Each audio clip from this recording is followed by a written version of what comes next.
Impossible. Unmöglich. That was the word echoing through German high command. On December 19th, 1944, American General George S. Patton had just announced he would disengage 3 full divisions from active combat, rotate them 90 degrees north, march them through the worst winter in decades, and attack the southern flank of Germany's Ardennes offensive in 48 hours. German generals laughed. Their intelligence officers called it American propaganda. Field Marshal von Rundstedt declared no army could execute such a maneuver in less than a week. They were all wrong, and their reactions captured in intercepted communications, diary entries, and post-war interrogations reveal just how completely Patton's impossible achievement shattered German confidence and turned the Battle of the Bulge from potential German victory into catastrophic defeat. Today, we're revealing what German commanders actually said when Patton did the impossible. When German intelligence first intercepted American communications about Patton's Third Army, pivoting north, the reaction wasn't fear, it was mockery. In the command bunker of German Army Group B, Field Marshal Walter Maud reviewed the intelligence report and dismissed it as Allied disinformation. Patton is fighting in the SAR, he told his staff. This is a deception to make us believe he could be in 2 places at once. German operational planning for the Ardennes offensive, named Wacht Marin, relied on one critical assumption. It would take the Allies at least a week to shift forces from other sectors to respond to the breakthrough. German commanders had studied Allied doctrine, logistics capabilities, and command structures. They knew moving large formations required extensive planning, supply coordination, and time. A 90-degree pivot of 3 divisions through winter conditions, 2 weeks minimum, possibly 3. Colonel General Alfred Jodl, Chief of Operations Staff at German High Command, was more analytical in his assessment.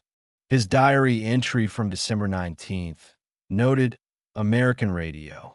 Intercepts suggest Patton's Third Army will attack our southern flank within 48 hours. This is either brilliant psychological warfare to discourage our advance, or American commanders have completely lost touch with operational reality. No army in history has executed such a maneuver in such conditions in such time. Even General Oberst Heinz Darien, the father of German panzer tactics and an expert in mobile warfare, couldn't believe it. When informed of Patton's announcement, he reportedly said, "If Patton actually accomplishes this, I will have to rewrite everything I know about armored operations." Darien understood armor and logistics better than almost anyone alive. He knew the fuel requirements, the coordination needed, the planning involved. What Patton was promising violated every principle of operational art. German field commanders on the southern flank of the Bulge received orders to prepare for possible American counterattacks, but not for 3 or 4 days. Forward. Units were told to focus on advancing west, not defending south. The German 7th Army, responsible for the southern shoulder, was allocated minimal reserves because High Command didn't believe a major threat could materialize that quickly. This disbelief was Germany's first critical mistake. By the time they realized Patton wasn't bluffing, it was too late to shift their operational focus. December 21st, 1944, German confidence began cracking. Reconnaissance units reported massive American troop movements heading north from the SAR region. Not small units, entire divisions with full equipment trains. Radio intercepts confirmed Third Army units were disengaging from combat and repositioning. Most alarming Luftwaffe aerial reconnaissance, despite terrible weather, spotted long columns of American vehicles moving through the snowstorm at Army Group B headquarters. Field Marshal Model's tone changed dramatically. His chief of staff, General Hans Krebs, recorded the conversation.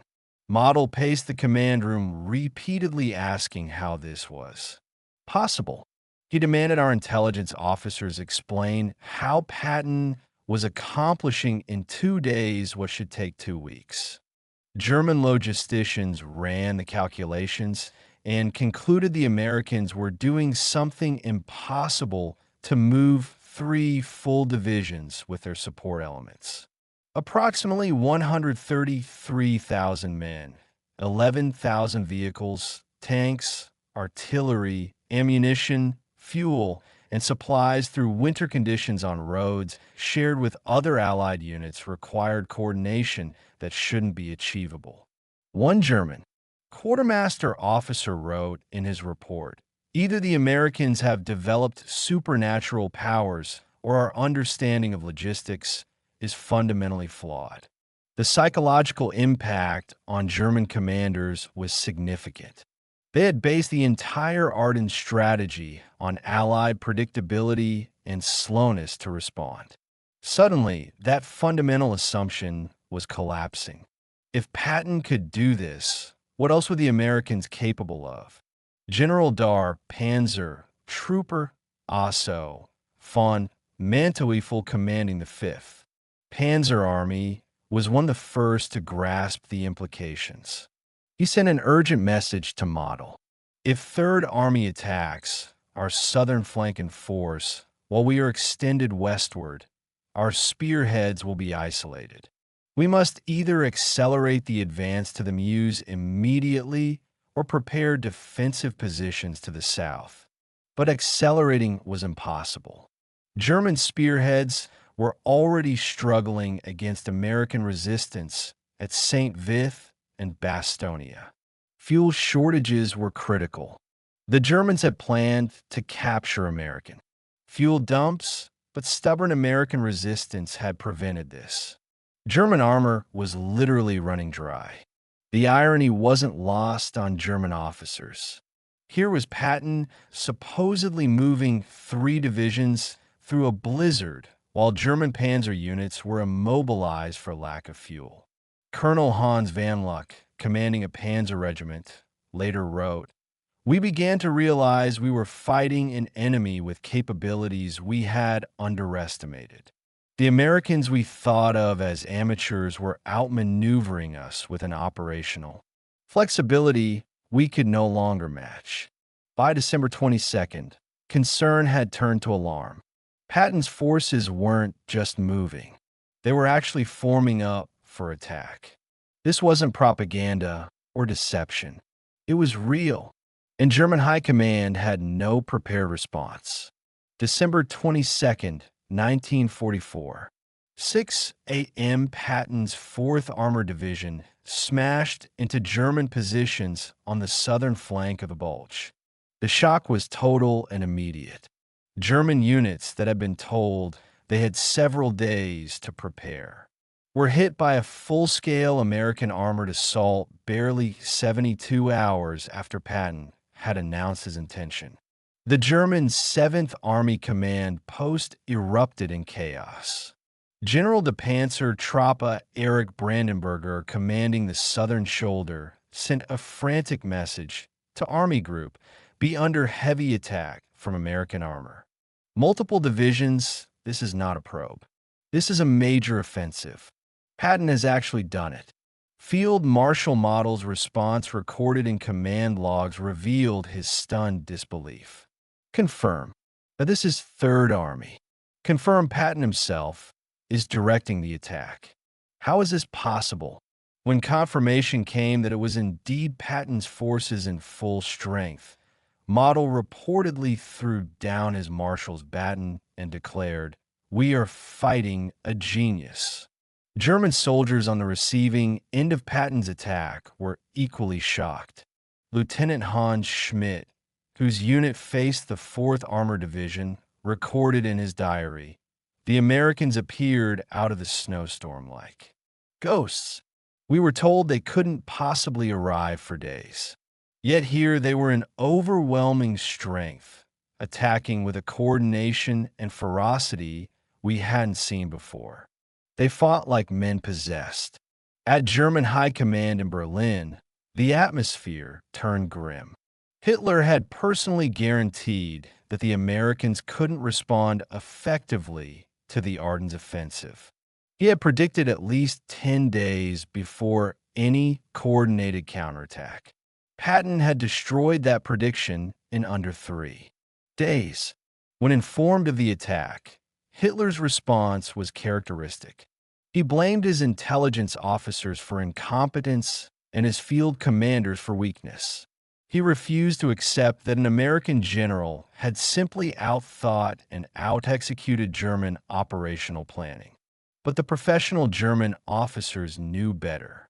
General All-Infantry Gunther Blumenrich, Chief of Staff to Field Marshal Funded, wrote in his after-action report, Patton's relief of Bastonia represents one of the most brilliant operational achievements of the war. To disengage from combat, move 3 divisions through winter conditions, and launch a coordinated attack within 48 hours requires staff work, logistics coordination, and command excellence that exceeded anything we accomplished. Even in our victories of 1940, the German southern flank began collapsing. Units that should have been advancing west were instead fighting desperately to hold positions against Third Army's assault. The careful German timetable, already behind schedule, was now completely disrupted. Patton's attack didn't just relieve Bastonia, it broke the operational logic of the entire Ardennes offensive. As Third Army's 4th Armored Division broke through to Bastonia on December 26th, German High Command faced a brutal realization. The Ardennes offensive had failed, not because of American resistance at individual strong points, though that was heroic, not because of fuel shortages, though those were critical. The offensive failed because George S. Patton had done something German planning assumed was impossible. Field Marshal Jaron Rundstedt, overall commander of German forces in the West, held a command conference on December 27th. The minutes of that meeting, captured after the war, revealed the depth of German consternation. Von Rundstedt opened with a damning assessment. We built our entire strategy on the assumption that Allied response would be slow, disorganized, and reactive. Patton has proven that assumption catastrophically wrong. We are no longer fighting the hesitant, cautious allies of 1942 and 1943. We are fighting an enemy who has learned to operate with a speed and decisiveness that matches or exceeds our own capabilities. The strategic implications cascaded through German planning. If the Americans could move 3 divisions 90 degrees in 48 hours, then German operational security was meaningless. Any concentration of German forces could be met with rapid American response. The entire concept of surprise offensive operations, the core of German tactical doctrine, was obsolete against an enemy with such operational flexibility. German panzer commanders were particularly shaken. General der Panzer Truppe Heinrich Freiherr von Luttwitz, whose forces had been diverted from the drive to the Meuse to counter Patton's attack, wrote bitterly, "We created the concept of mobile armored warfare. We wrote the doctrine of rapid maneuver and breakthrough exploitation. Now an American general is using our own concepts against us and doing it better than we can." This is a bitter pill. At Hitler's headquarters, the Führer's response was predictable but revealing. He insisted the offensive continue, that more resources be committed, that determination would overcome operational reality. But his generals knew better. Model Mantel and von Rundstedt all privately acknowledged that continuing the offensive was pointless. Patton's relief of Bastonia had demonstrated that American forces could respond faster than German forces could exploit. Breakthroughs. The psychological impact extended beyond individual commanders. German soldiers began to question whether victory was still possible. They had been told the Americans were poorly led, poorly trained, and lacked German military excellence. Patton's achievement shattered that propaganda. German troops who had fought confidently in 1940 and 1941 now faced an enemy who could outthink, outmaneuver, and outfight them. The Battle of the Bulge continued for weeks. But German commanders knew from December 26th onward that they had lost. Patton's 48-hour miracle hadn't just relieved one surrounded unit. It had broken the back of Germany's last major offensive and proven that American military capability had surpassed German expertise. After Germany's surrender, Allied intelligence officers interrogated captured German commanders extensively. The conversations about Patton's relief of Bastonia were particularly revealing. These weren't men trying to excuse defeat. They were professional soldiers, trying to understand how they had been so completely outmaneuvered. Field Marshal Wilhelm Keidel, chief of the Armed Forces High Command, was interrogated in May 1945. When asked about Patton, Keidel responded, "We made the mistake of believing our own propaganda about American military incompetence." Patton destroyed that illusion. His ability to move an entire army through a blizzard and attack within 48 hours demonstrated operational excellence that we could not match in 1944. Perhaps we could have done it in 1940 when our army was at its peak.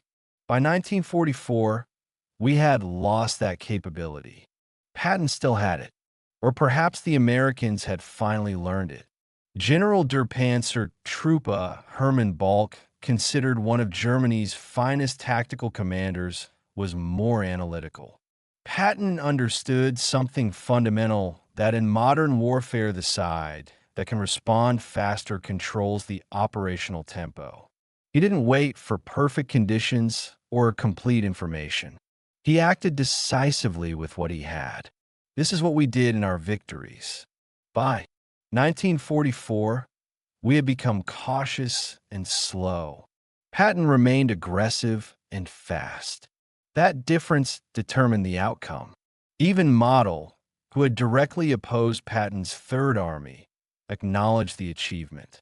Before his suicide in April 1945, Maud told his staff, "If Germany had commanders who could operate with Patton's speed and flexibility, we would have won this war." Our early victories made us arrogant. We believed our doctrine was superior. Patton proved that doctrine matters less than execution, and his execution was flawless. Perhaps most telling was the assessment of General Oberst Heinz Derian, who had initially said he would rewrite his understanding of armored operations if Patton succeeded. In post-war interviews, Guderian admitted, "I did not believe it possible. The logistics alone should have taken a week to coordinate. The movement through winter conditions should have been chaotic. The attack should have been disorganized and piecemeal. Instead, Patton achieved near perfect coordination. His staff work was superb. His commanders executed brilliantly. His logistics officers performed miracles. This was not luck. This was operational excellence at every level of command."